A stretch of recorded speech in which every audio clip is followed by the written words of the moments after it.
यह बात बड़ी खुशी दे रही है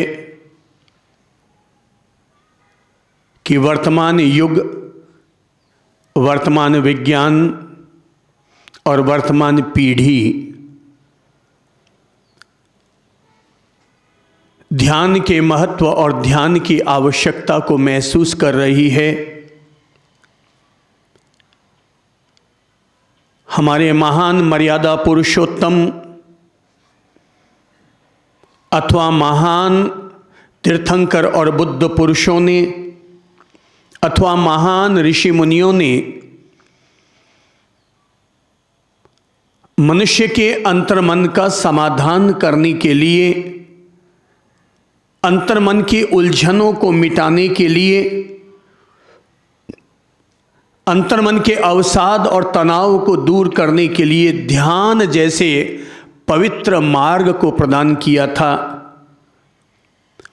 उन्होंने ध्यान की गहराइयों को जिया, ध्यान से सिद्धियां प्राप्त की, ध्यान से भूत और भविष्य वर्तमान के वे ज्ञाता हुए। वे जीवन मुक्ति और विदेह मुक्ति को साधने में सफल हुए और उन्होंने मानव समाज के लिए यह अनिवार्य समझा कि यदि हर व्यक्ति प्रतिदिन अपने साथ ध्यान को जीता है तो उसे वही फायदा होगा जो किसी उद्यान में जाने पर शुद्ध प्राण वायु मिलने पर व्यक्ति को फायदा होता है। शुद्ध प्राण वायु मिलने से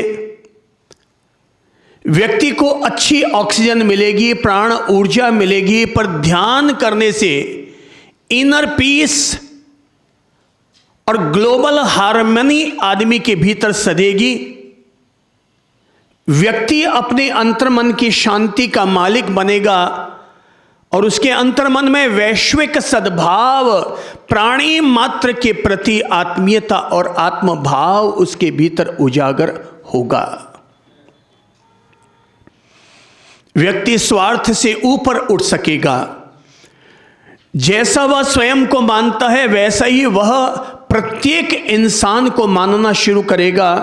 ध्यान का परिणाम यह आएगा कि व्यक्ति जातिवाद से बाहर निकलेगा, नस्लवाद से बाहर निकलेगा। रंग और रूप के कारण मनुष्यों के भीतर जो भेद खड़े किए जाते हैं वो भेद मिटेंगे। ध्यान की यात्रा पर चलते हुए व्यक्ति यह सहज समझ जाएगा कि व्यक्ति के चमड़ी का रंग, त्वचा का रंग, ये स्पर्शेंद्रिय का रंग है और त्वचा के रंग को लेकर के आत्माओं के बीच में भेद नहीं होने चाहिए। ये सब तो हमारे शरीर के बारदाने हैं। हमारे शरीर पर रहने वाली त्वचा ये हमारे शरीर का बारदाना है और बारदाना किसी का जूट का होता है, किसी का प्लास्टिक का होता है, किसी का गोरा और किसी का सांवला होता है। और हम लोग, हो सकता है गोरा रंग हमें आकर्षित करता होगा, आप भले ही गोरे रंग को पसंद करें पर सांवले रंग से नफरत न करें। ये जो अंतर्दृष्टि हमें मिलती है ये हमें ध्यान के मार्ग से उपलब्ध होती है। दुनिया ने ध्यान नहीं किया इसलिए सारे भेद खड़े हो गए। गरीब और अमीर का भेद, ऊंची जाति और छोटी जाति का भेद, ये सारे भेद इसीलिए बने क्योंकि लोगों ने न तो खुद को पहचाना, न खुद का ध्यान किया, न वैश्विक सद्भाव उनके भीतर उदय हो पाया। केवल अहिंसा परमो धर्मः कहने भर से व्यक्ति अहिंसा का पथिक नहीं बनता। ये बहुत बड़ी बात है कि पूरा महाभारत यंत्र षड्यंत्र से घिरा हुआ रहा, युद्ध आयुध से घिरा हुआ रहा और महाभारत का समापन जिस वाक्य पर होता है वो अंतिम उपसंहार के रूप में एक वाक्य, एक सद्धर्म में विश्व में स्थापित होता है और वो होता है अहिंसा परमो धर्मः। तीर्थंकरों ने अगर कहा कि अहिंसा परमो धर्मः, अहिंसा ही व्यक्ति का परम धर्म है, तो ये उन्होंने केवल चिंतन के स्तर पर नहीं कहा, ये उन्होंने अपने ध्यान की गहराई से जो ज्ञान की किरणें उन्हें उपलब्ध हुई थी, उसके बाद उन्होंने कहा कि इस मानव जाति के कल्याण के लिए अगर कोई कल्याणकारी पथ है तो एक अकेला पथ है, और वो है अहिंसा का पथ। ये अहिंसा उनके भगवत ज्ञान से प्रकट हुआ सिद्धांत है। ये अहिंसा उनके केवल ज्ञान से निष्पन्न हुआ दर्शन है। मानव समाज को केवल किताबी ज्ञान पर आधारित नहीं रहना चाहिए। केवल किताबों से मिलने वाले ज्ञान और उससे मिलने वाले रोजगार तक ही अपने ज्ञान को सीमित नहीं करना चाहिए, बल्कि ये देखना चाहिए कि मैं जो रटी रटाई किताबों के आधार पर 10, 20, 50 रटी रटाई किताबों के आधार पर अपने जो भी गुणा भाग जोड़ बाकियां कर रहा हूं, क्या ज्ञान यहीं तक है या इससे आगे भी ज्ञान है? वो ज्ञान ज्ञान नहीं, केवल शिक्षा है, जो केवल इंसान को बंधी बंधाई लकीर देता है। वो शिक्षा ही असली ज्ञान बनता है, जो ज्ञान व्यक्ति के ध्यान से निष्पन्न होकर आता है। इसलिए सद्ज्ञान, सम्यक ज्ञान वो ज्ञान है जो व्यक्ति की आत्मा से आता है। कौन सा ज्ञान? जो कहां से आता है? आत्मा से आता है। और आत्मा से आने वाला ज्ञान वो दुनिया की हर किताब से कहीं ऊंचा होता है। हम इसलिए शास्त्र को महान मानते हैं, क्योंकि शास्त्र में जो ज्ञान है वो ज्ञान किताबी ज्ञान नहीं है, वो ज्ञान आत्मा से प्रकट हुआ ज्ञान है। इसलिए हम शास्त्र का सम्मान करते हैं। उसे हम शास्त्र कहते हैं। जो शस्त्र का भी समापन कर डाले उसे हम कहते हैं शास्त्र। तो जहां से व्यक्ति को अपनी आत्मा का ज्ञान मिल रहा है, मैं उस पवित्र मार्ग को ध्यान कहता हूं। भक्ति उत्तम मार्ग है, पर वो पहला पगथिया है। शास्त्र पढ़ना भी उत्तम मार्ग है, पर वो दूसरा पगथिया है। पर ध्यान उत्तम पथ है, जिससे व्यक्ति स्वयं से जुड़ता है, स्वयं को जानता है, स्वयं की शांति, शक्ति और सच्चाई से रूबरू होता है। स्वयं की किससे? शांति से। और किससे? स्वयं की शक्ति से। और किससे? स्वयं की सच्चाई से रूबरू होता है। अभी तो हमने अगर इंसान का मूल्यांकन किया है तो केवल इस बात से कि वो आदमी मोटू है, वो आदमी पतलू है, उस आदमी का नाक लंबा है, उस आदमी का नाक बैठा हुआ है। हमने इंसान का मूल्यांकन केवल इन रूप रूपाय, इन फीचर्स और फिगर्स के आधार पर हमने किया है। पर कोई होते हैं कि जो 8 अंग शरीर के जिसके मुड़े हुए हैं, वो अष्टावक्र, शरीर आंका बांका, मगर फिर भी राजर्षि जनक को ये बोध देने में सफल हुए कि ऐ राजा जनक, तुमने मुझे देखकर जो तुम्हारी सभा हंसी है, लगता है कि तुम्हारी सभा विद्वानों की सभा नहीं है बल्कि चमारों की सभा है। किसकी सभा है? सब बोलो तो, दोबारा बोलो तो। क्यों कहा ऐसा कि तुम्हारी सभा चमारों की सभा है? इसलिए कहा क्योंकि तुमने केवल मेरे अंगों को देखकर अपनी हंसी फोड़ डाली। तुम अगर मुझे समझते तो पता चलता कि अष्टावक्र कौन है। और उनके द्वारा भरी सभा में कहे गए ये शब्द कि लगता है तुम्हारी सभा चमारों की सभा है, ए राजा जनक। तुम अगर आत्मज्ञान की बात समझ रहे होते तो तुम मेरी आत्मा को देखते, मेरे ज्ञान को देखते, मेरी मनीषा को देखते, न कि मेरे आंके बांके टेढ़े मेढ़े अंगों को देखते। जनक अष्टावक्र से ऐसा प्रेरित और प्रभावित होता है कि राजा जनक अष्टावक्र को अपना गुरु बनाते हैं। और इतना ही नहीं गुरु बनाते हैं बल्कि उनके निर्देशानुसार चलते हुए आत्मज्ञान भी प्राप्त करते हैं। ज्ञान जिनके भीतर प्रकट हुआ वो कोई अष्टावक्र रहे होंगे, वो कोई अरिहंत रहे होंगे, कोई बुद्ध रहे होंगे, जिनसे ये ज्ञान प्रकट होकर आता है। कोई लंबे नाक वाले से और गोरे चेहरे वाले से ज्ञान थोड़ी प्रकट होता है। ज्ञान तो उनसे आता है जो ध्यान करते हुए अपने आप से जुड़े, अपने आप में जिए।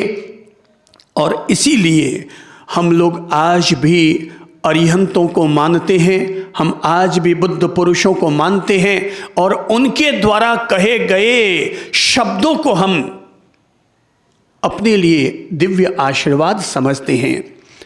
आज अगर हमारे सामने एक तीर्थंकर का ज्ञान है, एक बुद्ध पुरुष का ज्ञान है और दूसरी तरफ मनुष्य के द्वारा आलेखित ज्ञान है, फिर चाहे वो किसी बड़े आइंस्टीन के द्वारा हो, किसी अंबेडकर जी के द्वारा हो, किसी नेहरू जी के द्वारा, राधा कृष्णन के द्वारा या अन्य किसी भी विशिष्ट व्यक्ति के द्वारा लिखा हुआ हो, पर एक बात तय है, इनके द्वारा लिखा गया ज्ञान मनुष्यकृत ज्ञान है और उन बुद्ध पुरुषों के द्वारा लिखा गया ज्ञान आत्म प्रदत्त ज्ञान है। बात समझ में आ रही है? वो कौन सा ज्ञान है? आत्म प्रदत्त ज्ञान है। इसलिए हमारे भीतर की खिड़कियां अगर कोई खोलता है तो मनुष्यकृत ज्ञान वाली किताबें हमारे भीतर की खिड़कियां नहीं खोल सकते। हमारे भीतर की खिड़कियां वही ज्ञान खोल सकता है जो आत्मा से निकलकर आता है। इसलिए ध्यान स्वयं के साथ मित्रता का मार्ग है, ये आत्ममित्र होने का मार्ग है। और ये बहुत जल्दी, मैं कहूँगा वर्तमान युग को ये समझ आई है कि अब तक भारत की महान संस्कृतियों ने अपनी ओर से ध्यान का दिव्य मार्ग दिया था। अब लोगों को इसकी अनिवार्यता महसूस हो रही है, समझ में आ रही है और लोगों को लग रहा है कि जहां पर एक न्यूरोलॉजिस्ट की दवाई फेल हो जाएगी, जहां पर एक साइकोटिस्ट की दवाई फेल हो जाएगी, वहां पर ध्यान अपने आप में एक परिणाम देगा। मैं सबसे अनुरोध करूंगा, दुनिया भर के लोगों से अनुरोध करूंगा, हर रोज सुबह 20 मिनट ही सही ध्यान करो। आपको पूरी जिंदगी में कभी किसी न्यूरोलॉजिस्ट के पास जाने की जरूरत नहीं रहेगी, किसी साइकिक के पास आपको जाने की जरूरत नहीं रहेगी। मनोवैज्ञानिक के पास जाकर अपने मन का समाधान, अपने अवसादों का समाधान ढूंढने की जरूरत न रहेगी, क्योंकि ध्यान सबसे उत्तम विज्ञान है। इंसान को अनैतिकता से नैतिक बनाने के लिए ध्यान का खजाना सबको ही लूटना चाहिए।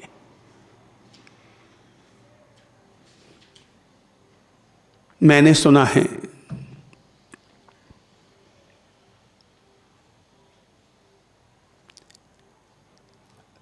एक ध्यानी संत एक राजा के यहां पर मेहमान बनकर पहुंचा। राजा ने उनका बहुत आतिथ्य किया। संत ध्यान करने का आदी था, उसने सुबह भी ध्यान किया, दोपहर भी ध्यान किया, रात को सोने से पहले भी वो ध्यान में लीन रहा। अगले दिन सुबह जब संत वहां से रवाना होने वाला था,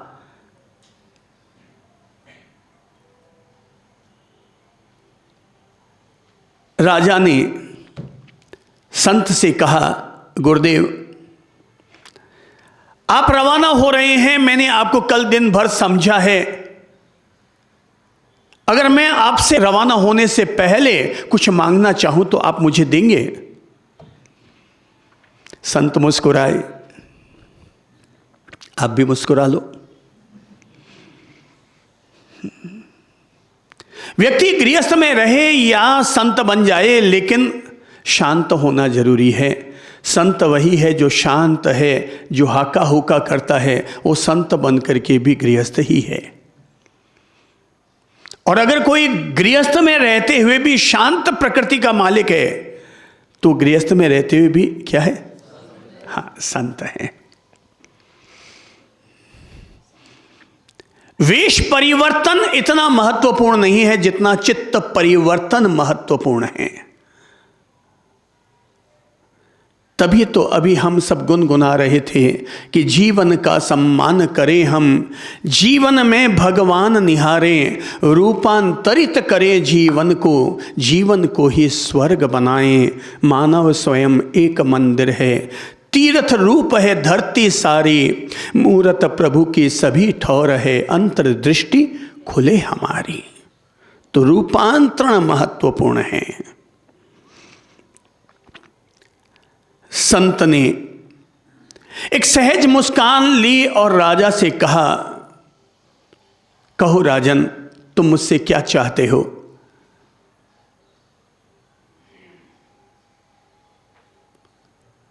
राजा को न जाने क्या सूझा। राजा ने कहा कि महाराज जी, ये आपके हाथ में जो पात्र है, मैं आपसे ये पात्र लेना चाहता हूं। अब महाराज जी के हाथ में जो काष्ठ पात्र था, उनके समग्र जीवन में पहने हुए कपड़े और दूसरा ये काष्ठ पात्र, इन दो भौतिक चीजों के अलावा उनके पास और कोई भौतिक चीज थी ही नहीं। ये हमें तय करना है कि हमें आध्यात्मिक जीवन जीना है या भौतिक जीवन जीना है। अगर आध्यात्मिक जीवन जीना है तो भौतिक वस्तुओं से, भौतिक संपदाओं से अपने आप को बाहर निकाल लो। तुम दुधारी तलवार पर मत चलो, दो नौकाओं की सवारी मत करो कि एक तरफ मैं आध्यात्मिक जीवन भी जीना चाहता हूं और दूसरी तरफ भौतिक संपदाएं भी आकर्षित करना चाहता हूं। तुम ना इधर के रहोगे ना उधर के रहोगे। मेरे भाई, कोई वजह थी कि राजकुल में पैदा होकर भी किसी महावीर को राजकुल का त्याग किया। बुद्ध ने राजकुल का त्याग किया और केवल आध्यात्मिक संपदा पाने के लिए निकल पड़े। और जो आध्यात्मिक संपदा पाने के लिए निकलते हैं ना, वो ये नहीं देखते कल मुझे खाने को क्या मिलेगा, कल मेरा क्या होगा। जो अगर ये सोचता है कल मेरा क्या होगा, वो ध्यान के पथ पर नहीं जा रहा, वो अध्यात्म के पथ पर नहीं जा रहा, वो काल के चक्कर में जा रहा है कि कल क्या होगा, कल क्या खाऊंगा। मैं अगर अकेले चला गया तो वहां मेरा क्या होगा, मैं अगर हिमालय चला गया तो कल मेरा क्या होगा। जो कल देगा वो कल की व्यवस्था भी देगा। फिक्र का फाका करे उसका नाम फकीर। ध्यान का पथ, अध्यात्म का पथ तो वर्तमान में जीने का पथ है। वो कल देखता ही नहीं है, वो केवल आज देखता है, वर्तमान देखता है। इसलिए सबसे बड़ी लफड़ा वाली कोई चीज है तो दुनियादारी की चीजों को साथ लेके चलना, ये सबसे बड़ी लफड़े वाली चीज है। मैंने कभी महान योगी गुरु गोरखनाथ जी और उनके महान गुरु मत्स्येंद्र नाथ जी, तो दे दिया होगा किसी राजा ने मत्स्येंद्र नाथ जी को भेंट, सोने की ईंट दे दी। वो जब सोते थे तो ईंट लगाकर सोते थे। तो राजा के मन में आया कि यार ये इतने महान योगी हैं, सोते हैं, ईंट लगाकर क्या सोना देना ही है, तो मैं इनको सोने की ईंट भेंट दे देता हूं। तो सोने की ईंट भेंट दे दी। अब वो सोने की ईंट लगा करके सोया करते थे। तो गुरु गोरखनाथ और उनके गुरु मत्स्येंद्र नाथ जी दोनों यात्रा करते हुए जा रहे थे। तो दोपहर में सोने की जरूरत लगी उन्हें। तो मत्स्येंद्र नाथ जी ने गोरखनाथ जी से कहा, ले मेरी झोली है, इसको थोड़ा संभाल करके रखना, तू सोना मत, ये झोली अपने पास रखना। अब मत्स्येंद्र नाथ जी तो विश्राम में चले गए। गोरखनाथ जी को लगा यार मेरे गुरुदेव ऐसी क्या चीज इस झोली में रखी हुई है जो कहते हैं कि इसको संभाल कर रखना, देख सो मत जाना, ऐसा है क्या। तो पोटली खोली, पोटली में क्या निकला, सोने की ईंट। गुरु गोरखनाथ जी को लगा ओ, तो सारी माया इसके कारण है, सारा लफड़ा इसके कारण है। वो आधे घंटा बाद जब नींद खुली दोनों आगे बढ़ गए। मत्स्येंद्र नाथ जी ने कहा कि वो मेरी झोली देना, तो झोली पकड़ा दी। झोली पकड़ा दी तो उसमें भार तो उतना ही था, और जब रात के समय मत्स्येंद्रनाथ जी ने झोली को खोला तो अंदर में सोने की ईंट की बजाय वही मिट्टी की ईंट थी। वो चौंके, अरे यार मैंने तो गुरुनाथ को, मेरे शिष्य को मैंने सोने की ईंट दी थी, ये मिट्टी की ईंट कहाँ से हो गई? बोले गोरखनाथ, गोरख, अरे गोरख ये कौन सा तूने चक्कर चलाया है? अरे इसमें सोने की ईंट थी, ये मिट्टी की ईंट कहाँ से आ गई? बोले गुरुदेव मुझे लगा इसके कारण आपको टेंशन रहता है, इसलिए मैंने तो उसको उठा करके कुएं में वहीं पर ही फेंक दी और ये मिट्टी की ईंट आपके साथ लेकर के आ गया। तो सोने की ईंट को जब तक नहीं फेंकोगे, तो मत्स्येंद्रनाथ ने कहा धन्यवाद गोरख, तुझे धन्यवाद धन्यवाद धन्यवाद, तूने एक माया का लफड़ा आज खत्म कर डाला। संत मांगा गया कि गुरुदेव अगर मैं आपसे कोई एक चीज मांगू तो आप मुझे दे देंगे? गुरुदेव ने क्या कहा, गुरुजी ने क्या कहा? मांगो वत्स, तुम क्या मांगना चाहते हो? अब संत के पास क्या है? पहना हुआ केवल भौतिक चीज के रूप में क्या है उनके पास? ये हमें समझना चाहिए कि भौतिक क्या है, आध्यात्मिक क्या है। ये कपड़ा क्या है? भौतिक। धन क्या है? भौतिक। तो भौतिकता के रास्ते पर चलना है तो भौतिकता वाला तत्व चुनो, और अध्यात्म के रास्ते पर चलना है तो आध्यात्मिक वाला तत्व चुनो। फ्री रहो फिर भौतिकता से, क्योंकि वो प्रपंच है, वो उलझाता है। बोले मांगो, क्या मांगना चाहते हो? बोले गुरुदेव आपका ये पात्र मुझे दे दीजिए। संत मुस्कुराए और कहा लो राजन, तुम्हें अगर इच्छा हो गई ये पात्र लेना, तुम ले लो ये पात्र। और ये कहते हुए उन्होंने आहार करने वाला अपना काष्ठ पात्र राजा के हाथ में थमा दिया। ये भी नहीं सोचा, क्या नहीं सोचा? कौन बोलेगा? हैं? कल खाएंगे किसमें? ये नहीं सोचा। मांगा, तुझे जरूरत थी, तुझे, तू ले जा भाई। हमें जो कल खाना देगा वो खाना खाने के लिए पात्र भी दे देगा। दे दिया।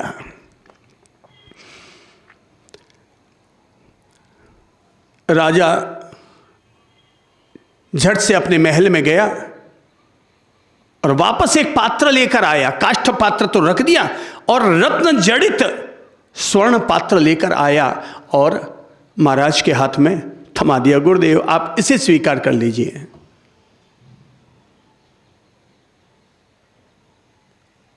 गुरुजी ने अपने काष्ठ पात्र पर भी नजर डाली, स्वर्ण पात्र पर भी नजर डाली। न जाने क्या जचा उनका। ठीक है राजन, जिसमें तेरी खुशी। और उन्होंने सोने का पात्र अपने हाथ में ले लिया।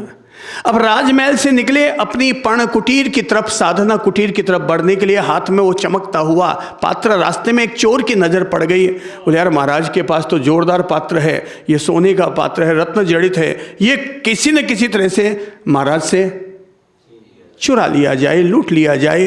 अब वो चोर पीछे पड़ गया। वो कहते हैं महाराज के किस काम का? बड़ी अच्छी बात है बेटे। अब वो पीछे पड़ गया महाराज जी के, और वो महाराज जी ने भी पीछे मुड़कर देखा तो समझ गए, उसके हाल चाल कपड़े लत्ते से समझ गए ये कोई न कोई चोर है और मुझसे चुराने के लिए आया है। उन्हें लगा यार, चलते जा रहे हैं, अपनी कुटीर के पास पहुंच गए। उनके मन में आया यार मैं इसको कुटीर में लेके जाऊंगा तो ले दे के चोर अंदर आ जाएगा। तो न जाने उनके क्या जस्ती है, वो अपने सोने के पात्र को उठाते हैं और अपनी कुटिया के बाहर ही फेंक करके अंदर कुटिया में चले जाते हैं। और अपने ध्यान का उनका समय था और वो अपने ध्यान में बैठ जाते हैं। चोर बड़ा आनंद विभोर हो गया कि उसे चुराना भी नहीं पड़ा, हम मांगना भी नहीं पड़ा। चोर मांगने का काम तो करते ही नहीं। आप कहते मांगना नहीं पड़ा, मैं कहता तो चोर अगर मांग ले तो फिर चोर काहे का? भिखारी हो जाएगा ना वो। तो चोर मांग के तो खाता ही नहीं है, वो चुरा के खाता है। तो उसे तो बड़ा आनंद आ गया कि बिना कुछ परिश्रम किए स्वर्ण पात्र मिल गया। वो स्वर्ण पात्र लेकर के कुछ आगे बढ़ता है, फिर एक पत्थर के पास बैठता है, सोचता है देख तो लो यार माल खरा है या खोटा है। तो पत्थर पर घिसने लगा। घिसते घिसते उसके मन में आया यार ये तो असली माल है। पर पता नहीं महाराज ने कौन सी अनासक्ति के कारण स्वर्ण पात्र को बाहर छोड़ दिया, बाहर फेंक दिया और अंदर चले गए। तो अंदर मुझे लगता है कि इस स्वर्ण पात्र से भी कोई मोटा खजाना महाराज के पास होगा, तो उन्होंने सोने के पात्र को भी बाहर फेंक दिया होगा। चलो मैं अंदर कुटिया के अंदर चलता हूँ, महाराज के पास कौन सा असली खजाना है कि जिसके कारण वो स्वर्ण पात्र की भी वैल्यू नहीं करते। अंदर गया, कुटिया के अंदर दबे पांव कि महाराज को पता न चल जाए, छिपते हुए अंदर गया तो देखा महाराज तो क्या कर रहे हैं, ध्यान कर रहे हैं। वो तो देख करके चौंक गया, वहीं बैठ गया, यार ये महाराज कौन से खजाने में डूबे हुए हैं।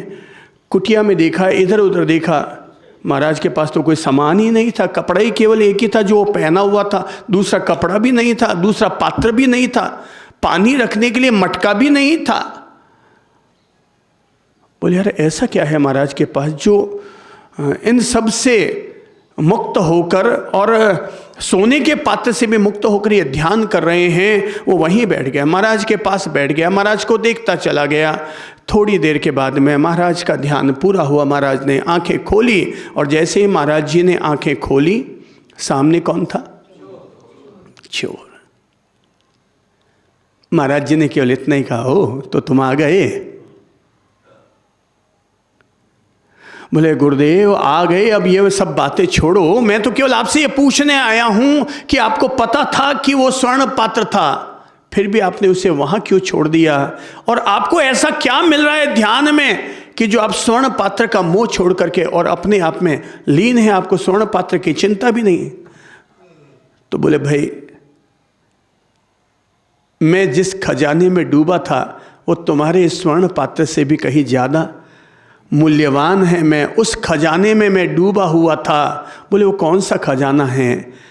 तो संत ने कहा वो ध्यान का खजाना है। कौन सा खजाना है? ताली बजाओ, आनंद लो। वो कौन सा खजाना है? वो ध्यान का खजाना है, मैं उसमें डूबा हुआ था। बोले भगवान क्या उस खजाने में इतना आनंद है कि जिसके चलते स्वर्ण पात्र को भी आप छोड़ बैठे? बोले निश्चित ही उसमें इतना आनंद है, इसलिए मैं छोड़कर आया था। मैं काष्ठ पात्र में भी सहज था, स्वर्ण पात्र में भी सहज था, पर स्वर्ण पात्र मुझे मिला तो मुझे लगा उसके साथ लफड़ा भी एक साथ में आ गया है। काष्ठ पात्र था तो कोई लूटने नहीं आया, स्वर्ण पात्र था तो तुम भी मेरे पीछे चले आए, मैंने इस लफड़े को ही बाहर फेंक दिया क्योंकि मैं अपने साथ कोई लफड़ा चाहता ही नहीं था। मैं ध्यान में आनंद जो ले रहा हूँ वो तेरे स्वर्ण पात्र में और राजमहल में नहीं है। वरना क्या राजा ने मुझे अनुरोध नहीं किया था कि भगवान आप कुछ महीने कुछ सप्ताह तक मेरे इस राजमहल में रहें? पर मुझे पता है जो आनंद इस पर्ण कुटीर में ध्यान के खजाने में डूबने में है वो राजमहल में भी नहीं है, इसीलिए मैं चला आया। उसने पूछा भगवान अगर ये इतना मूल्यवान खजाना है तो क्या मैं भी ये खजाना पा सकता हूँ? हाँ आराम से पा सकते हो। ध्यान तो कोई भी व्यक्ति कर सकता है, ध्यान का खजाना तो कोई भी व्यक्ति आत्मसात कर सकता है। तो बोले अच्छा कोई भी व्यक्ति प्राप्त कर सकता है? बोले बिल्कुल भद्र प्राणी, कोई भी व्यक्ति इस खजाने को प्राप्त कर सकता है। तो बोले भगवान मैंने तो कभी ध्यान किया नहीं है, क्या करूं? बोले आओ तुम भी मेरी तरह, ये सामने एक चटाई पड़ी है, ले आओ और चटाई बिछा करके बैठ जाओ। तो बोले भगवान चटाई क्यों बिछा लूं? बोले इसलिए ताकि तुम पृथ्वी के गुरुत्वाकर्षण से मुक्त हो सको, इसलिए तुम चटाई बिछाकर आसन बिछाकर बैठ जाओ। बोले भगवान अब क्या करना है? मुझे तो ध्यान करना नहीं आता। बोले अब पलाखी मार करके आराम से बैठो, अपने दोनों हाथों को घुटनों पर रख लो, अंगूठे के अग्रभाग से प्रथम अंगुली का अग्रभाग स्पर्श कर लो, अपनी कमर को सीधा कर लो, मेरुदंड और गर्दन को सहज सीधा कर लो, काया में पहले स्थिरता साधो। तुम्हें कुछ नहीं करना है, केवल आंखें बंद करके जो सांसें चल रही हैं उन सांसों को गहराई देनी है और गहरी सांस लेते हुए सांसों का अनुभव करते चले जाना है। उसने कहा भगवान मैं ऐसा करना शुरू कर रहा हूँ, गहरी सांस लूँगा, गहरी सांस छोड़ूंगा, इससे होगा क्या? बोले गहरी सांस लेने से भीतर की सफाई होगी, जो कचरा तेरे भीतर उठ रहा है वो कचरा साफ होगा। गहरी सांस, लयबद्ध सांस लेने से अपने आप ही तुम्हारा चित्त और मन भी लयबद्ध होना शुरू हो जाएगा। और अगर तुम्हें लगे मेरे बच्चे कि तुम्हारा मन लयबद्ध नहीं हो पा रहा है, शांत नहीं हो पा रहा है, तो तुम सांस के साथ सोहम का सुमिरन करो। सांस लेते हुए सो और सांस छोड़ते हुए हम, सांस लेते हुए सो, सांस छोड़ते हुए हम। कुछ देर तक इसका अभ्यास करो, अपने आप धीरे धीरे सोहम का शब्द भी छूट जाएगा, ये मंत्र भी छूट जाएगा, ये योग बीज भी छूट जाएगा और सांस के साथ तुम जुड़ते चले जाओगे। अगर तुमने सांस के साथ जुड़ने की कला सीख ली तो चेतना के साथ जुड़ने की कला सीख जाओगे, क्योंकि चेतना सांस लेती है। हमारी चेतना क्या करती है? सांस लेती है। जो सांस के साथ जुड़ने में सफल हो गया वो चेतना के साथ जुड़ने में सफल हो जाएगा। जो सांस पर ही अभी तक स्थिर नहीं हो पाया है वो चेतना से जुड़ने में कैसे सफल हो पाएगा? तो इसलिए तुम केवल शांत गति की लंबी सांसें लेना शुरू करो, छोड़ना शुरू करो। सचेतन सांस लो, सचेतन होकर सांस लो। ब्रीद इन विद अवेयरनेस, सचेत होकर के सांस लो और सचेत होकर के सांस छोड़ो। हो सकता है पहले चरण में तुम्हें मन के जंजाल महसूस होंगे, तुम्हारे अंदर की फ्लॉपी भरी हुई है। हो सकता है जैसे तुम आंखें बंद करोगे वो अंदर में भरी हुई फ्लॉपी में से अलग अलग तरह की चीजें बाहर उभरनी शुरू होंगी। पर जैसे एक बच्चा स्कूल पढ़ने के लिए जाता है, पहले दिन कुछ नहीं जानता, पर रोज जाते जाते, रोज पढ़ते पढ़ते वो भी पढ़ने में अभ्यस्त हो जाता है। ऐसे ही रोज ध्यान करते करते तुम अपने इनर पीस को भी साधने में सफल हो जाओगे। और अभी जो तुम चोरी का काम करते हो वो तुम्हारे दुर्भाव के कारण होता है, और अगर ध्यान साधना शुरू हो गया तो तुम ग्लोबल हार्मनी, तुम वैश्विक सद्भाव से अपने आप आपूरित हो जाओगे। और चोर तब वहीं बैठा ध्यान करने लगा, मन उसका उमड़ घुमड़ करने लगा। कभी राजा का महल ताला टूटता हुआ नजर आ रहा है, कभी कहीं और की हत्या नजर आ रही है, सब उमड़ घुमड़ चल रहा है। पर जब जब उमड़ घुमड़ चलता है गुरुजी ने मंत्र दे रखा है। मंत्र क्या है? सब बोलो तो, दोबारा बोलो तो क्या है? तीसरी बार फिर बोलो क्या है? जोर से बोलो। सो हम वो मैं हूं, सो हम वो मैं हूं। तो मैं क्या हूं? अपने आप को उस परम शक्ति से भरते हुए तुम ध्यान में बैठो तो सांसों का वो अनुभव कर रहा है। डीप ब्रीदिंग, गहरी सांस के साथ वो जुड़ता जा रहा है, जुड़ता जा रहा है। और जब जब मन उसका भटकता है तब तब अपनी सांसों के साथ वो सोहम का सुमिरन करता है। धीरे धीरे धीरे धीरे उसके चित्त के उपद्रव शांत होने शुरू हो जाते हैं। भीतर जो जो फ्लॉपी भरी हुई थी सब अपने आप खाली होती चली जाती है। तुम भाई ध्यान करो तो पुष्प पर ध्यान मत दो, सुगंध पर ध्यान दो। पुष्प तो आकार है और सुगंध निराकार है। तुम सुगंध पर जागो, पुष्प तो अपने आप मिल जाएगा। आज जब ध्यान दिवस है और मैं ध्यान पर सबको प्रेरित कर रहा हूं तो मैं ये कहना चाहूँगा, वो जो चोर ध्यान में डूब रहा था, ध्यान में डूब रहा था, ध्यान में डूबते डूबते वो ऐसी सहज आत्मदशा को प्राप्त कर लेता है कि वो तो भूल ही जाता है कि वो कभी चोर भी था। वो आत्मवान बन जाता है। वो चोर चोर नहीं रहता, वो चोर चोर नहीं रहता, वो चैतन्य मूर्ति बन जाता है।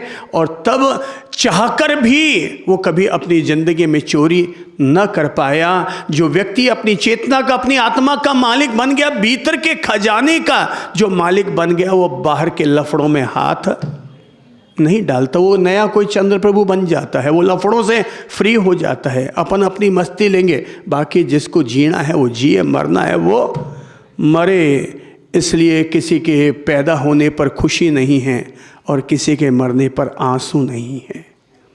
प्रकृति की व्यवस्था है, कोई जन्म रहा है, कोई मर रहा है। Never born never died. ध्यान में जीने वाला व्यक्ति ये सत्य समझ जाता है, न तो जन्म है न मृत्यु है। हम सब एक मुसाफिर हैं, हम मुसाफिर की तरह आए हैं और फिर मुसाफिर की तरफ आगे बढ़ जाएंगे। इसलिए वर्तमान में जियो। ध्यान हमें वर्तमान में लाता है। इनर पीस मन की शांति से हमें जोड़ता है। भले ही अभी लगे मन शांत नहीं है, पर जब एक चंचल बंदर को भी प्रशिक्षित किया जा सकता है, जब रात दिन भौंकने वाले कुत्ते को भी पालतू कुत्ता बनाया जा सकता है, तो हम हमारे मंकी माइंड को डिवाइन माइंड क्यों नहीं बना सकते?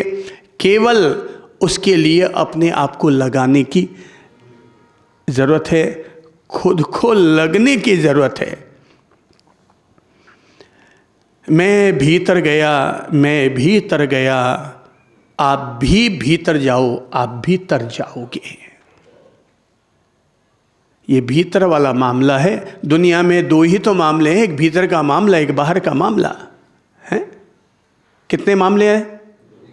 एक भीतर का मामला, एक बाहर वाला मामला। बाहर वाला मामला तो हर आदमी टिप टॉप रखता है, जो कुछ भी गड़बड़ी है वो सब भीतर वाले मामले में है। कोई भी महिला अपने चेहरे को सजाती है क्योंकि वो बाहर दिखाई देता है, पर बाकी गर्दन से लेकर पांव तक की बाकी चीज़ों को पाउडर लिपस्टिक वहाँ पर नहीं पोतती, क्योंकि उसको लगता है ये अंदर का मामला है, अंदर का मामला अंदर पड़ा रह जाएगा। ध्यान क्या है? ये अंदर का मामला है। ये अपने आप के इंटीरियर डेकोरेशन का काम है, या अपने आप का इंजीनियर बनने का काम है। मैंने ध्यान का खूब आनंद लिया है, इसलिए मुझे पता है कि ध्यान इंसान को क्या देता है, किस तरह से व्यक्ति के भीतर अनासक्ति घटित होती है, किस तरह से व्यक्ति के भीतर सचेतनता आत्मसात होती है, किस तरह से व्यक्ति जगत में रहकर भी जगत से मुक्त होकर जीता है। ये आध्यात्मिक पहलू हैं। ऋषि मुनियों ने, तीर्थंकरों ने, बुद्ध पुरुषों ने महसूस किए थे, अनुभव किए थे, जाने थे। पर अगर वर्तमान युग जो एक आम इंसान है वो अगर ध्यान कर रहा है, तो मैं कहूँगा इनर पीस, मन की शांति साधने के लिए हर व्यक्ति को ध्यान जरूर करना चाहिए। डीप ब्रीदिंग का अनुभव करना शुरू करो। सांस लो तो पेट बाहर आए, सांस छोड़े तो पेट अंदर जाए। बस केवल सांसों का अनुभव करने लग जाओ। पहले दिन 3 मिनट सांस का अनुभव होगा, फिर जंजाल उठना शुरू हो जाएगा। दूसरे दिन फिर 3 दिन, चौथे दिन, 5वें दिन, 7वें दिन, 7 दिन तक 3-3 मिनट ही ध्यान हो पाया। फिर मन का जंजाल शुरू हो गया। उठने दो, उस आंधी को उठने दो। धीरे धीरे अपने आप माइंड बैलेंस होना शुरू होता है। क्या हाथ ऊपर उठाओ तो सब क्या है? अंगुलियां खोलो। अब क्या हो रहा है? अभी ये इधर उधर चला है। ध्यान क्या है? ये हिलते डुलते माइंड को बैलेंस करने का काम है। ध्यान क्या है? माइंड को बैलेंस करने का काम है। ध्यान क्या है? इनर पीस, मन को शांत करने का ये पवित्र अभ्यास है। मेरा मानना है ध्यान कोई क्रिया नहीं है, ध्यान एक यात्रा है। ध्यान क्या नहीं है? कोई क्रिया नहीं है। क्रिया के रूप में देखने जाएंगे तो 100 से ज्यादा ध्यान की विधियां दुनिया में उपलब्ध हैं। 10 से ज्यादा तरीके की विधियां तो मैंने अपनी तरफ से दे रखी हैं। पर फिर बताता हूं, ध्यान कोई क्रिया नहीं है, ध्यान कोई विधि नहीं है। ध्यान एक यात्रा है, स्वयं में स्वयं की यात्रा। धीरज से अगर यात्रा करो तो ये पहाड़ी यात्रा भी पूरी हो जाती है। अधीर होकर बैठे, चूड़ियाँ खाए, उठ के फिर वापस चले गए, तो मन को उठने दो। जो उठ रहा है तुम्हारा है, उससे भागो मत। जो विचार आ रहे हैं वो तुम्हारे अपने हैं, अंदर बोए गए बीज हैं, वो अंदर से ही निकल कर आए हैं। इसलिए मेरे भाई, जो आ रहा है आने दो, समझो, जो आ रहा है समझो। मेरे भीतर इस समय कृष्ण लेश्या चल रही है, नील लेश्या, कापोत लेश्या क्या चल रही है, मेरे समय की लेश्याएँ कैसी है, वृत्तियाँ कैसी है। मैं बाहर से अपने आप को इतना धार्मिक, अच्छा भला पदधारी मानता हूँ, पर मेरे भीतर तो कभी कोई लड़की का विचार आ रहा है, कभी कोई धन का विचार आ रहा है, या कभी कोई नौकरी का विचार आ रहा है। तो ये सब जो विचार हमारे भीतर उठ रहे हैं ना, उनको देखने के बाद समझो कि मेरे अंदर का मन कैसा है, मेरे भीतर क्या क्या चीज़ें भरी हुई हैं, मेरे भीतर क्या है, मेरी लेश्याएँ कैसी है, मेरी वृत्तियाँ कैसी है। जानो, अपने आप को पहचानो। इसलिए जो विचार उठ रहे हैं वो एक बहुत बड़ी चीज है खुद को समझने के लिए, कि ये पहचान सके कि मेरे भीतर क्या है। आप ध्यान में बैठे थे और अचानक बैंक उभर के आ गई, तो पता चलेगा भाई मेरा वर्तमान क्षण तो ध्यान का है, पर मेरे दिमाग में बैंक आ गई, यानी कि मैं कल्पना की सवारी कर बैठा। जहां मैं बैठा हूं वहां ना कोई बैंक है, ना कोई नौकरी है, ना कोई कार है, यहां तो अपनी ही सरकार है। मेरा प्रधानमंत्री मैं हूं भाई, मेरा राष्ट्रपति मैं हूं। इसलिए संत कभी भी राजभवन नहीं गए, लोकसभा में नहीं गए। क्यों? क्योंकि उनकी लोकसभा तो उनके पास है, उनका राजभवन उनके खुद के पास है। वो कहाँ किसी मंत्री के चक्कर में पड़ेंगे, क्योंकि उनको पता है समस्या मंत्री की आती है, संत के कोई समस्या नहीं आती। जो अपनी में जीता है उसके कौन सी समस्या भाई, समस्या तेरे है। बेटी तुझे परनानी है, शादियां तुम्हें करनी है, तो लफड़ा तो तुमने पाल रखा है। ध्यान करने वाले व्यक्ति का तो न बेटी न बेटा, वो तो अपनी मस्ती में मस्त रहता है, तो लफड़े में वो नहीं रहता। जिसके मन में कोई लफड़ा नहीं, वचन में कोई झगड़ा नहीं, जीवन में कोई रगड़ा नहीं, उसी का नाम तो ध्यानी होता है। वो लफड़ों में हाथ नहीं डालता।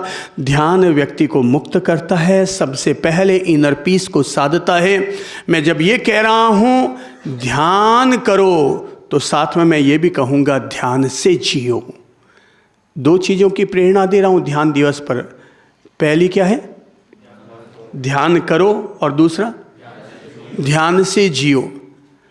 हमारा ध्यान तभी सार्थक है जो सुबह हमने ध्यान किया, वो ध्यान हमारी प्रैक्टिकल लाइफ के साथ, व्यवहारिक जिंदगी के साथ जुड़े, तो ध्यान हमारा सार्थक है। योगी वो नहीं होता जो उत्तम योग करता है, योगी वो होता है जो अपने हर काम को ध्यान पूर्वक करता है, योग पूर्वक करता है। मैं बार बार अपने से जुड़े लोगों को सावचेत करता रहता हूँ, भाई सजगता पूर्वक करो, गलती नहीं होनी चाहिए। गलती अगर हमसे बार बार हो रही है, इसका मतलब हम सजगता पूर्वक काम नहीं कर रहे हैं। एक कौमा की गलती को भी गलती मानो, एक पाई की गलती को भी गलती मानो। बाथरूम में अगर तुम साबुन लगाकर नहाए थे और साबुन का झाग पीछे पड़ा हुआ रह गया, तो ये गलती है तुम्हारी। तुम पहले उस झाग को पूरा बहाओ, उसके बाद बाथरूम से बाहर निकलो। ध्यान पूर्वक जियो। कोई अगर चंद्र प्रभु से अपने जीवन के लिए कोई सम्यक दर्शन जोड़ना चाहता है, तो मैं एक ही बात सिखाऊंगा, और वो है हर काम को ध्यान से करो। केवल ध्यान करो ही मत, बल्कि हर काम ध्यान से करो, तो वो हर काम तुम्हारे लिए कर्मयोग बन जाएगा, वो हर काम हमारे लिए ध्यान योग बन जाएगा। ये बात मैं इसलिए कह रहा हूं क्योंकि किशोरावस्था में जब मैं पढ़ाई किया करता था, तो मैंने आचार्य विनोबा भावे की एक किताब पढ़ी थी जिसका नाम था महागुहा की चेतना। और उसमें मैंने एक घटना पढ़ी थी। विनोबा भावे एक दफा अपनी कुटिया में झाड़ू लगा रहे थे। कोई महानुभाव आए, आकर पूछा, आचार्य जी क्या कर रहे हैं? तो मैंने कभी ध्यान कर रहा हूं। बोले महाराज गजब, क्यों बड़ा जोरदार नाटक कर रहे हो? अरे यार झाड़ू लगा रहे हो और आप कहते हो ध्यान कर रहा हूं। तो बोले मैं जितनी बार झाड़ू लगा रहा हूं मैं उतनी बार ध्यान कर रहा हूं, क्योंकि मैं हर बार बुहारी चलाते समय ध्यान पूर्वक बुहारी चला रहा हूं, इसलिए मेरी हर बुहारी हर झाड़ू अपने आप में ध्यान ही है। क्या कहा मैंने? सब बोलो तो। मैं हर बार ध्यान पूर्वक अपनी बुहारी चला रहा हूं, तो मैंने जितनी बार बुहारी चलाई मैंने उतनी बार ध्यान किया है। पल पल का ध्यान होना चाहिए, मिनट मिनट का ध्यान होना चाहिए, हर काम ध्यान से होना चाहिए। हम लोग माला जपते हैं, हाथ में माला पकड़ ली, कोई नमोरी अंताणम की माला जप रहा है, कोई राम राम की माला जप रहा है, या कोई वाहिगुरु की माला जप रहा है, जो जिसकी परंपरा का है वो अपनी माला जप रहा है। मैं कहता हूँ भैया केवल माला ही क्यों जपो, हर काम को माला बना लो ना। एक महिला अगर रोटी बेल रही है तो हर रोटी को बेलते समय नमो रेंताणम बोले, हर रोटी को बेलते समय राम राम करती जाए। तो राम राम जितनी बार तुम कर रहे हो वो रोटी में भी राम का स्वाद, राम का भाव उतर कर जा रहा है, और तुम्हारी तरफ से रोटी बेलना भी भगवान की भक्ति हो रही है।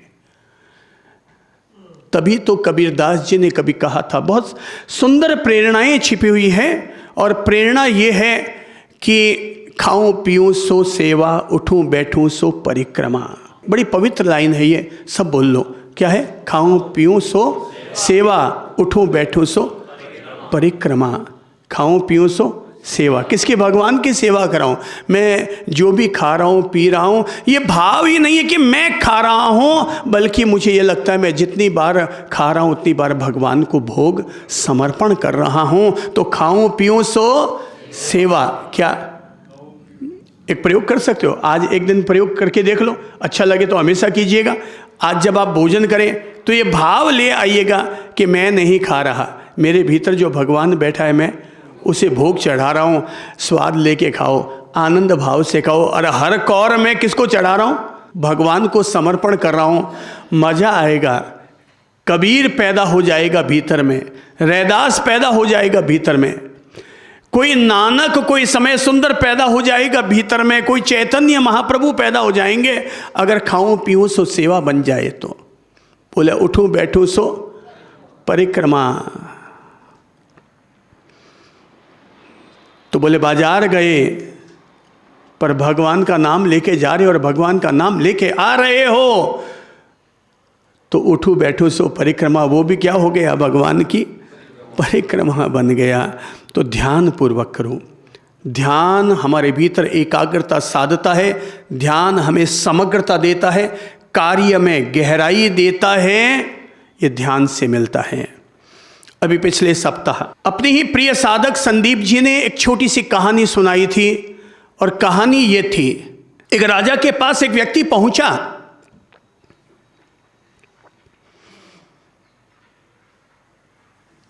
और राजा ने कहा भाई क्या करते हो? बोले ध्यान करता हूं। बोले ये कौन सा जवाब हुआ? ध्यान करता हूं, कुछ काम वाम भी किया करो। बोले आप काम दे दो कर लूंगा। बोले कौन सा काम आता है तुम्हें? बोले मुझे तो ध्यान करना आता है, बाकी आप जो काम कहोगे हर काम कर लेंगे, एक सप्ताह का समय दीजिए और हम वो काम कर लेंगे। बोले बेवकूफ़ बनाता है, एक सप्ताह का समय दो, जब तुझे कुछ आता ही नहीं करना।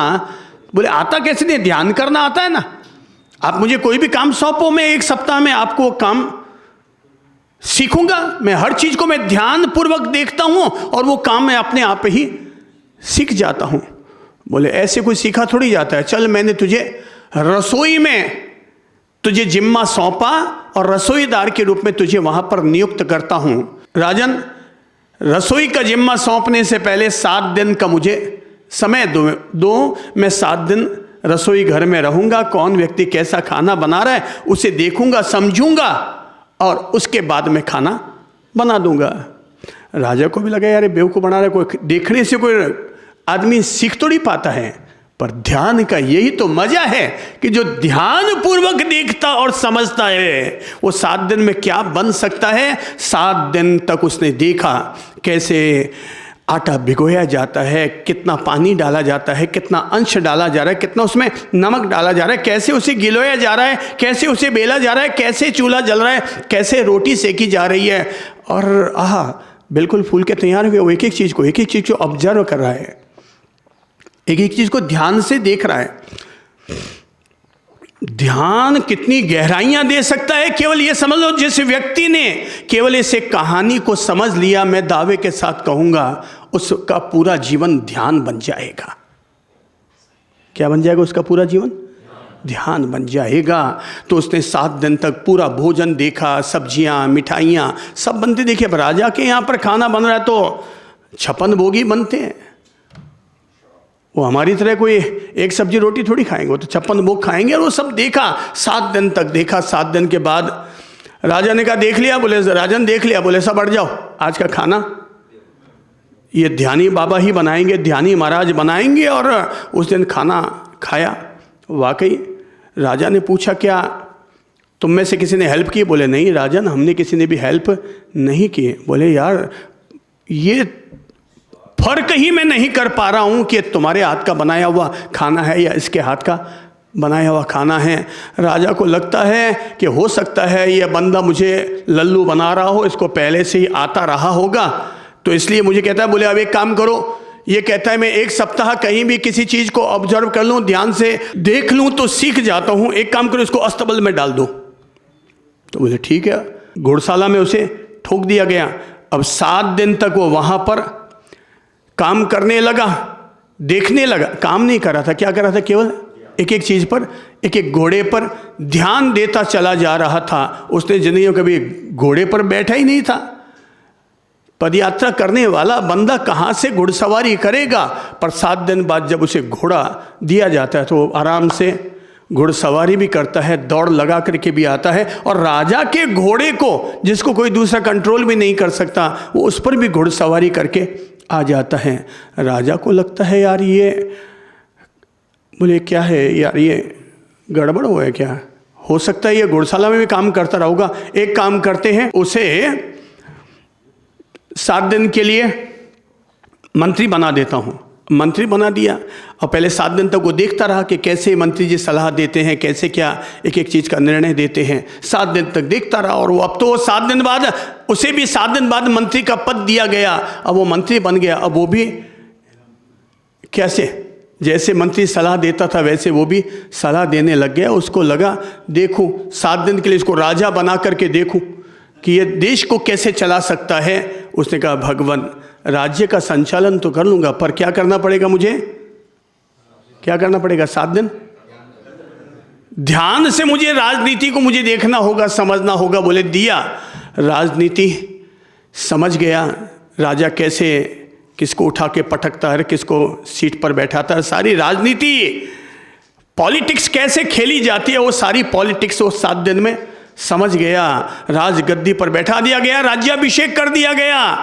और जैसे ही राज्याभिषेक किया गया और वो राजगद्दी पर बैठते कहते हैं, बोले हाँ भाई पहला आदेश, बोले सबसे पहले इस राजा को गिरफ्तार करो, सबसे पहले इस राजा को गिरफ्तार करो। राजा कहता है बस उल्लू, तू क्या समझता है, मैंने तुझे राजा बनाया और तू मेरे लिए कह रहा है कि गिरफ्तार कर लो। बोले इसको गिरफ्तार कर लिया जाए क्योंकि इसने अपमान किया है। बोले किसका अपमान किया? मैंने किसका अपमान किया? बोले तूने ध्यान का अपमान किया है, इसलिए तुझे गिरफ्तार कर लिया जाए। किसका अपमान किया है? ध्यान का अपमान किया है। वो चौंकता है राजा और उस ध्यानी के पांव में गिर पड़ता है और कहता है मुझे माफ़ करो, मैं समझ गया कि ध्यान व्यक्ति को कहाँ से कहाँ तक पहुँचा सकता है। अगर ध्यान पूर्वक व्यक्ति कोई भी कार्य करे तो रसोई में भी उस्ताद बनेगा, आगे बोलो, वो घुड़सवारी में भी उस्ताद बनेगा, वो मंत्री बनने में सफल हो जाएगा, अरे वो राजा बनकर के राज्य का संचालन भी कर लेगा। इसलिए ज़िंदगी में केवल एक चीज़, रोज़ सुबह ध्यान करो और दिन भर अपना जो कुछ करो वो हर कुछ अपना ध्यान पूर्वक करो। कार्य करो, खाना पीना करो। मैं तो कहता हूँ अगर गुस्सा भी करना पड़े तो ध्यान पूर्वक करो, बीवी से प्यार करना पड़े तो बीवी से प्यार भी ध्यान पूर्वक करो। ध्यान पूर्वक अगर करोगे तो एक दिन मुक्त हो जाओगे, वरना 100 जन्म और पालें तब भी हम उलझे हुए रहेंगे, फंसे हुए रहेंगे। परमात्मा ने हम सब लोगों को एक सुकून भरा आज का दिन दिया है कि आज ध्यान दिवस है। ओह, दुनिया को ऐसी और सद्बुद्धि आनी चाहिए कि ध्यान और योग जैसे पवित्र दिन घोषित हो रहे हैं, ये एक प्रकार से लोगों में इस चीज़ का महत्व अंगीकार करने के लिए ऐसे दिन घोषित किए जा रहे हैं। अगर लोग इस तरह से ध्यान का अभ्यास अपने जीवन के साथ जोड़ने लग गए तो दुनिया की सारी समस्याएं कम होंगी, ख़त्म होंगी, हिंसाएं मिटेंगी, दयालुता बढ़ेगी, वैश्विक सद्भाव आएगा, डॉक्टरों की, अस्पतालों की ज़रूरत कम होंगी, दवाओं की ज़रूरत कम होंगी, क्योंकि हम खुद अपनी आंतरिक शांति के मालिक बनेंगे। बहुत अच्छा लग रहा है, सहज में ही अच्छा लग रहा है। लो सभी साथ साथ गाते हैं। मानव स्वयं एक मंदिर है, तीर्थ रूप है धरती सारी। मानव स्वयं एक मंदिर है, तीर्थ रूप है धरती सारी। मूरत प्रभु की सभी ठौर है, मूरत प्रभु की अंतर्दृष्टि खुले हमारी। मानव स्वयं एक मंदिर है, मानव स्वयं एक मंदिर है।